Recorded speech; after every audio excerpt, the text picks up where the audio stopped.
Imam Ibnu Hajar Al-Asqalani, salah seorang ulama yang mensyarah kitab Sahih Bukhari yang terkenal dengan kitab Fathul Bari, beliau menyebutkan ada 4 cara memperingati Maulid. Cara yang pertama beliau sebutkan dengan membaca Al-Quran. Mungkin ini bukan menjadi tradisi kita masyarakat di Nusantara. Membaca Al-Quran itu termasuk cara memperingati Maulid. Kenapa membaca Al-Quran termasuk cara memperingati Maulid? Karena ada hubungan antara Al-Quran dengan Rasulullah. Hubungan Al-Quran dengan Rasulullah bukan hanya sekedar Al-Quran itu kitab suci Allah yang diberikan kepada Rasul, tetapi akhlak dan kepribadian Rasul semuanya mencerminkan Al-Quran. Sehingga para sahabat pernah bertanya kepada Sayyidah Aisyah, istri Rasulullah, bagaimana akhlak Rasulullah? Apa jawab Aisyah? Kana khuluquhu Qur'anan. Adalah akhlak Rasul itu Quran semua. Artinya tidak ada pernah didapatkan akhlak dan etika Rasulullah yang bertentangan dengan Al-Quran, hanya yang melanggih dengan Al-Quran. Semua inti daripada Al-Quran dipraktekkan oleh Rasulullah, menjadi akhlak beliau. Kemudian antara Al-Quran dengan Rasulullah punya posisi sama pemberi syafaat. Pemberi syafaat. Mana dalil Al-Quran itu menjadi pemberi syafaat, penolong umat ketika di hari kiamat? Hadis yang berbunyi, Iqra'ul Quran fa innahu ya'ti yaumal qiyamah syafi'an li ashabi. Baca Al-Quran, Al-Quran itu akan datang pada hari kiamat menjadi syafi'an, pemberi syafaat untuk ashab. Ini perlu kita pahami beda antara posisi Rasul memberi syafaat dengan posisi Al-Quran. Al-Quran memberi syafaat li ashabi, tapi Rasulullah memberi syafaat walau kepada ahli maksiat. Berarti lebih luas dan lebih lengkap syafaat Rasul ketimbang syafaat Al-Quran. Al-Quran hanya membantu orang yang menjadi ashab. Ashab, kenapa dalam hadis disebut ashab bukan qari? Beda kalau qari orang baca Al-Quran. Kalau ashab orang yang selalu menyertai Al-Quran. Artinya orang yang sering baca Al-Quran, tiap hari dia baca Al-Quran walau hanya setengah lembar, itu disebut ashab. Tapi kalau baca Al-Quran hanya bulan Ramadan, itu pun di awal Ramadan, itu bukan ashab. Ashab, pengertian ashab dalam istilah bahasa Arab seperti ashabul kahfi, berdiam dalam gua kahfi sampai ratusan tahun, disebut ashab. Ashabul kahwa, orang yang selalu minum kopi, tiap hari 3 kali minum kopi, sama seperti makan nasi, 3 kali minum kopi, itu disebut ashabul kahwa. Kalau minum kopi cuma seminggu sekali, itu pun kena asam lambung, itu bukan ashabul kahwa. Jadi ashabul Quran itu orang yang selalu membaca Al-Quran, baru Quran menjadi penolong dia pada hari kiamat. Jadi hubungan antara Al-Quran dengan Rasulullah sangat erat. Maka Ibnu Hajar Al-Asqalani menyebutkan salah satu cara memperingati Maulid itu dengan membaca Al-Quran. Cuma zaman sekarang orang sudah menjauhi Al-Quran, sehingga salah seorang ulama dari kalangan Salafi, ulama Salafi yang hidup di abad pertama dan kedua dan ketiga Hijriah, bukan Salafi sekarang. Salafi yang dimaksud dalam kitab-kitab yang kita pelajari di pondok, ulama Salafi itu orang yang hidup masa sahabat, masa tabi'in, masa tabi'in. Artinya abad pertama Islam, abad kedua dan abad ketiga. Kalau Salafi yang istilah di luar sana itu orang hidup zaman-zaman baru ini, itu bukan Salafi. Jadi salah seorang ulama Salafi dari kalangan tabi'in yang bernama Imam Ad-Dhahhak, beliau sudah memprediksi kira-kira 13 abad yang lalu, beliau sudah memprediksi bahwa akan ada satu zaman di mana umat dalam zaman tersebut membiarkan Al-Quran berdebu. Apa kata beliau? Ya'ti 'alan nas zamanun taksuru fihi al-ahadis wa yabqal mushaf alaihi al-ghubat la yundar. Akan datang satu zaman di mana dalam zaman tersebut taksuru fihi al-ahadis. Kalau kita terjemah bahasa kita, al-ahadis tersebut kalimat plural daripada hadis. Hadis maknanya obrolan, berbicara. Al-ahadis banyak berbicara dan obrolan. Kira-kira dalam bahasa media sosial yang namanya obrolan itu apa? Chatting. Ada media untuk obrolan WhatsApp, ada media untuk obrolan Instagram, ada media untuk obrolan Telegram, miligram, kilogram dan macam-macam. Jadi semua media-media tersebut itu sudah diprediksi oleh ulama dahulu. taksuru fihi al-ahadis, akan datang satu zaman di mana dalam zaman tersebut banyak orang taksuru, banyak terjadi obrolan-obrolan, sehingga saking banyaknya obrolan wa bukal mashaf alaihi al-ghubar, Al-Quran dibiarkan berdebu, la yundarfi, tidak pernah dilihat, diperhatikan, tidak pernah dibaca. Tapi HP tidak pernah berdebu, karena setiap kali kita membuka WhatsApp, habis WhatsApp buka Facebook, habis Facebook buka Instagram, habis Instagram buka Telegram, habis Telegram kembali lagi ke WhatsApp. Jadi setiap saat kita buka, kita sapu terus HP, jadi tidak pernah sempat berdebu. Tapi Al-Quran saya yakin pasti berdebu, cuma beda mungkin antara banyak atau kurang debunya. Yang pasti jelas pasti berdebu. Tapi HP tidak sempat berdebu. Jadi apa yang terjadi fenomena sekarang sudah diprediksikan oleh ulama-ulama dari dahulu.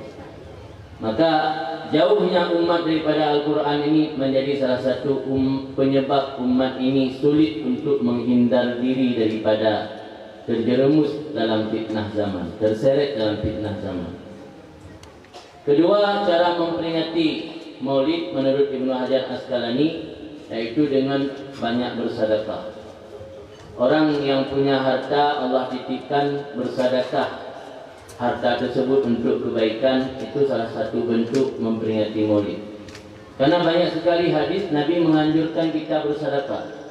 Kalau kita bilang cinta sama seseorang, pasti kita senang melakukan hal-hal yang disenangi oleh orang yang kita cintai. Kalau benar kita cinta sama Rasulullah, senang melakukan sedekah, karena Rasulullah senang ketika orang bersedekah.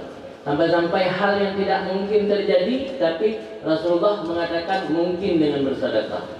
Contohnya qada, takdir Allah. Tidak ada yang menolak qada kecuali sedekah, kecuali doa dan sedekah. Dan contoh yang lain, ada orang yang tertimpa kena penyakit yang tidak mungkin sembuh, tapi Rasulullah menganjurkan dengan bersedekah. Hadis dawu mardakum bisedekah, obati orang yang sakit dari kalian dengan cara bersedekah. Tapi jangan sedikit biaya berobat di rumah sakit sampai 50 juta, bersedekah 50 ribu. Ketika tidak sembuh, kita meragukan hadis Nabi. Coba kita bersedekah, misalnya kebutuhan operasi 50 juta, coba bersedekah 25 juta, insya Allah sembuh. Pernah ada satu cerita di negara tetangga di Singapura, pernah saya baca di internet, cerita kisah nyata. Ada seorang TKW sedang kerja di Singapura. Dia setiap saat, setiap bentar-bentar masuk ke kamar mandi, ke toilet, dan lama. Jadi tuan rumah dia seorang ibu yang ibu tersebut muslimah. Dia sudah diponis kanker stadium 4. Orang kalau sudah diponis kanker stadium 4 biasanya itu tinggal menunggu hari. Jadi karena saking curiga kepada pembantu setiap saat masuk kamar mandi dan lama, jadi akhirnya si ibu majikan ini panggil TKW, tenaga kerja wanita Indonesia yang bekerja di sana. Ditanya, kenapa kamu lama-lama kali di kamar mandi? Dijawab sama perempuan yang kerja itu bahwa saya lama-lama di kamar mandi karena harus membuang ASI. Sebab saya kesini karena baru 2 bulan menyusui. Bayi masih kecil di kampung, baru 2 bulan menyusui, dia terpaksa karena kebutuhan ekonomi bekerja di negara tetangga. Jadi karena saking ibanya majikan tadi, akhirnya si majikan ini kasih gaji untuk 2 tahun ke depan, suruh pulang pembantu tadi. Kamu pulang ke kampung, besarkan bayimu sampai selesai kamu susui bayi, baru kamu balik lagi. Ini sedekah saya sebagai gaji kamu kerja 2 tahun ke depan. Akhirnya selang beberapa hari, ketika datang lagi ke dokter, ibu majikan tadi ternyata divonis sama dokter bebas daripada itu. Ini salah satu kisah yang membenarkan, membuktikan bahwa apa yang Rasulullah sabda itu adalah kebenaran. Tidak mungkin Rasul berbohong. Cuma kadang-kadang kita kurang keyakinan saat berbuat, dan sedekah pun tanggung. Sedekah 50 ribu, pulih penyakit yang tertutup 50 juta dia dah muka. Operasi bypass jantung sekarang 150 juta paling kurang. Sedekah 50 ribu, nah mungkin. Nah mungkin pulih yang penyakit yang sedekah 50 ribu. Kemudian yang ketiga, Rasulullah Ibnu Hajar Asqalani menyebutkan cara yang ketiga memperingati Maulid dengan memperbanyak kasih makan. Ini yang dipraktekkan oleh masyarakat kita. Memperbanyak kasih makan. Maka di mana-mana Maulid itu makan. Fikuli makan. Setiap tempat itu makan. Ada kami pernah kadang-kadang diundang Maulid 1 hari sampai 7 kali makan. Makanya kenapa Ustaz di Aceh itu banyak yang gemuk? Karena banyak kali makan, diundang kemana-mana. Orang pun kalau kita nggak mau makan rasanya kurang kita menghargai undangan orang. Padahal selalunya misalnya kita mau undang Ustaz atau Tungku, kalau Tungku tersebut sudah datang ke Maulid tadi pagi, datang ke kita kasih makanan ringan. Tapi namanya orang Aceh ini luar biasa dalam menjamu tamu sehingga kurang puas kalau tidak memberi makan. Kemarin ada penelitian di Banda Aceh, kata dokter dari Banda Aceh, selama bulan Maulid yang paling banyak kena stroke itu dari kalangan Tengku. Karena ya, yang dapat undangan tamu sebagai tamu VIP rata-rata itu Tengku di undangan Maulid. Maka ini juga harus menjadi perhatian kita. Ke depan mungkin kita robah cara memperingati Maulid itu, jangan hanya dengan sekedar makan, coba kita ajak baca Al-Quran. Jadi jangan hanya bulan Ramadan kita program baca Al-Quran, di bulan Maulid juga program baca Al-Quran paling tidak 1 kali khatam dalam rangka untuk memperingati Maulid. Kemudian yang keempat, cara memperingati Maulid menurut Ibnu Hajar Asqalani dengan cara membaca kisah Rasul, membaca syair-syair tentang pujian Rasul seperti Barzanji, Ziyaul Lami, Simtud Durar dan syair-syair yang lain yang telah ditulis oleh para ulama. Itu cara-cara memperingati Maulid, dan yang berlaku pada tradisi masyarakat Aceh adalah dengan memperbanyak memberi makanan. Memberi makanan secara berlebihan ini tidak tercela dalam agama. Dalam agama ada 2 perkara yang tidak tercela. Yang pertama sedekah, walaupun dengan berlebihan.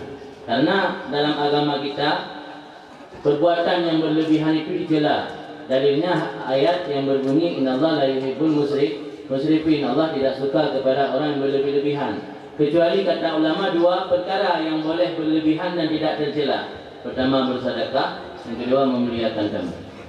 Ini juga menjadi prinsip orang Aceh. Dalam memuliakan tamu itu luar biasa, kadang-kadang menu sampai 10 macam. Padahal yang dimakan cuma 3 macam.